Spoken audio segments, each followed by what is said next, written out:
മഹറമില്ലാതെ, മഹറം എന്ന് പറഞ്ഞാൽ ഏറ്റവും അടുത്ത വിവാഹം നിഷിദ്ധമാക്കപ്പെട്ട കുടുംബക്കാരായ പുരുഷന്മാർക്കാണ് ഒരു സ്ത്രീയെ സംബന്ധിച്ചിടത്തോളം മഹറം എന്ന് പറയുന്നത്. ഉപ്പ, സഹോദരൻ, മകൻ തുടങ്ങിയിട്ടുള്ള ആളുകൾ. ഇവരില്ലാതെ അന്യ പുരുഷന്മാരുടെ കൂടെ, അതല്ലെങ്കിൽ ആരുമില്ലാതെ മഹറം എന്ന് പറയുന്ന ആളുകളില്ലാതെയുള്ള ഒരു യാത്ര അവർക്ക് പാടുണ്ടോ, ഹജ്ജിനും ഉംറക്കും പോകാൻ പാടുണ്ടോ എന്നാണ് ചോദ്യം. വളരെ കൃത്യമായി നബി സല്ലല്ലാഹു അലൈഹി വസല്ലം ആ വിഷയത്തിൽ മറുപടി നൽകിയിട്ടുണ്ട്. മാത്രമല്ല അത് ഹജ്ജിനും ഉംറക്കും ഉള്ള യാത്രയല്ല, എല്ലാ യാത്രകളും മഹറമില്ലാതെ സ്ത്രീകൾക്ക് പാടില്ലാത്തതാണ്. ഇമാം ബുഖാരി ഉദ്ധരിക്കുന്ന ഹദീസിൽ നമുക്ക് കാണാൻ സാധിക്കും, നബി സല്ലല്ലാഹു അലൈഹി വസല്ലം പറയുകയാണ്, ലാ തുസാഫിരിൽ മർഅ ഇല്ലാ മഅ ദി മഹ്റമിൻ. ഒരു മഹ്റമിൻ്റെ കൂടെയല്ലാതെ ഒരു സ്ത്രീ യാത്ര ചെയ്യാൻ പാടില്ല. ഒരു സ്ത്രീ മഹ്റമിൻ്റെ കൂടെയല്ലാതെ യാത്ര ചെയ്യാൻ പാടില്ല. അപ്പോൾ ഇത് മൊത്തത്തിലാണ് 80 കിലോമീറ്ററിലധികമുള്ള, അതിനാണ് യാത്ര എന്ന് പറയുന്നത്. അത്രയും ദൈർഘ്യമേറിയ ഒരു യാത്ര ഒരു സ്ത്രീ മഹറമില്ലാതെ പോകാൻ പാടില്ല. അപ്പോൾ ഇതെല്ലാ യാത്രക്കും ബാധകമാണ്. ഇത് കേട്ടപ്പോഴാണ് ഒരു സഹാബി എഴുന്നേറ്റ് നിന്നു. നമ്മുടെ വിഷയവുമായി ബന്ധപ്പെട്ട കാര്യം തന്നെയാണത്. ആ സഹാബി എഴുന്നേറ്റ് നിന്നിട്ട് പറഞ്ഞു, അള്ളാഹുവിൻ്റെ റസൂലെ, എൻ്റെ ഭാര്യ ഖറജത് ഹാജത്തൻ, ഹജ്ജിന് വേണ്ടി പുറപ്പെട്ടിരിക്കുന്നു എന്നാണ്. ഒരു റിവായത്തിലുള്ളത് അവൾ ഹജ്ജ് ഉദ്ദേശിക്കുന്നു, മറ്റൊരു റിവായത്തിലുള്ളത് അവൾ ഹജ്ജിന് വേണ്ടി പുറപ്പെട്ടിരിക്കുന്നു. ഞാനാകട്ടെ യുദ്ധത്തിന് പേര് കൊടുത്തിട്ടുണ്ട്, ഉക്തുതിബുതു ബിഗസ്വതി കദ വകദ, ഇന്നാലെന്ന യുദ്ധത്തിന് ഞാൻ പേര് കൊടുത്തിട്ടുണ്ട്, അപ്പം എനിക്ക് യുദ്ധത്തിന് പോകണം. ഭാര്യയെ ഞാൻ ഹജ്ജിന് പറഞ്ഞയച്ചിട്ടുണ്ട്. ഒറ്റക്കല്ല, ഒരു ഗ്രൂപ്പിൻ്റെ കൂടെ തന്നെയാണ്.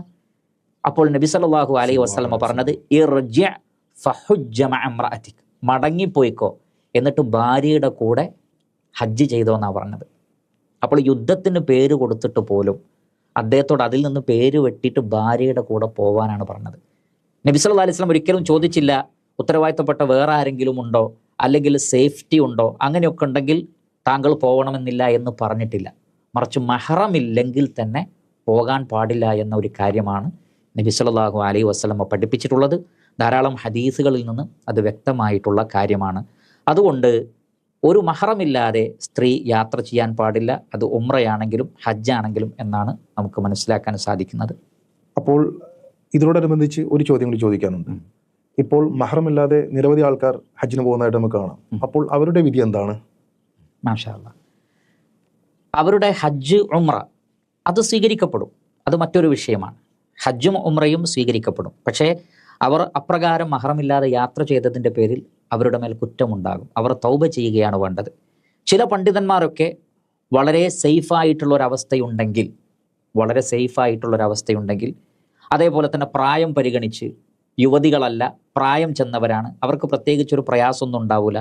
അപ്പോൾ പ്രായം പരിഗണിച്ചും സേഫായ ഒരു ഗ്രൂപ്പിൻ്റെ കൂടെയാണെങ്കിലും പോയാൽ കുഴപ്പമില്ല എന്ന് പറയുന്ന ചില പണ്ഡിതാഭിപ്രായങ്ങളെ നമുക്ക് കാണാൻ സാധിക്കും.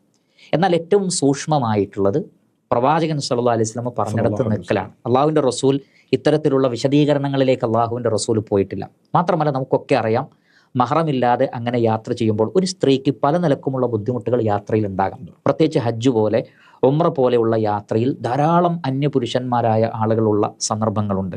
അവർക്കൊരു പ്രയാസവും മറ്റും വന്നാൽ അവരെ പരിചരിക്കേണ്ടി വരിക പലപ്പോഴും അന്യപുരുഷന്മാരായ ആളുകളായിരിക്കും. കൂടെ ആളില്ലാതാകുമ്പോൾ പല നിലക്കുമുള്ള പ്രശ്നങ്ങളുണ്ട്, പ്രയാസങ്ങളുണ്ട്. യാത്രയിൽ തന്നെ അവർക്കൊരു തടസ്സമുണ്ടായി, ഒരു ബുദ്ധിമുട്ടുണ്ടായി, പിന്നെ അവരുടെ കാര്യങ്ങൾ കൈകാര്യം ചെയ്യുന്നത് ആരാണ്? സ്ത്രീകൾ പ്രത്യേകിച്ച് പെട്ടെന്ന് പതറിപ്പോകുന്ന ആളുകളാണ്. ഒരു പ്രശ്നം വന്നാൽ, എന്തെങ്കിലും ഒരു തടസ്സം വന്നാൽ ചിലപ്പോൾ അവർ അപ്സെറ്റാകും, അവർ പ്രയാസത്തിലായിത്തീരും. അപ്പോഴൊക്കെ അവരെ സഹായിക്കുവാൻ മഹറമുകൾ ആവശ്യമുണ്ട്. സ്ത്രീകളുടെ സേഫ്റ്റി ഉദ്ദേശിച്ചുകൊണ്ടാണ് ഇസ്ലാം അത്തരം ഒരു നിയമം വെച്ചിട്ടുള്ളത്, അല്ലാതെ അവരെ പ്രയാസപ്പെടുത്താനല്ല എന്ന് മനസ്സിലാക്കുക. അള്ളാഹുവിൻ്റെ റസൂലിൻ്റെ ചര്യകളെ മുറുകെ പിടിക്കുന്നതിലാണ് എപ്പോഴും ഖൈറുള്ളത്. മറിച്ചുള്ള പണ്ഡിതാഭിപ്രായങ്ങളെ നാം തള്ളിക്കളയുന്നില്ല, അതിനെ നിഷേധിക്കുന്നില്ല. കൂടുതൽ ഖൈർ ഇതാണ് എന്ന കാര്യത്തിൽ സംശയം വേണ്ടതില്ല. ബാറക്കല്ലാഹു ഫീക്കും.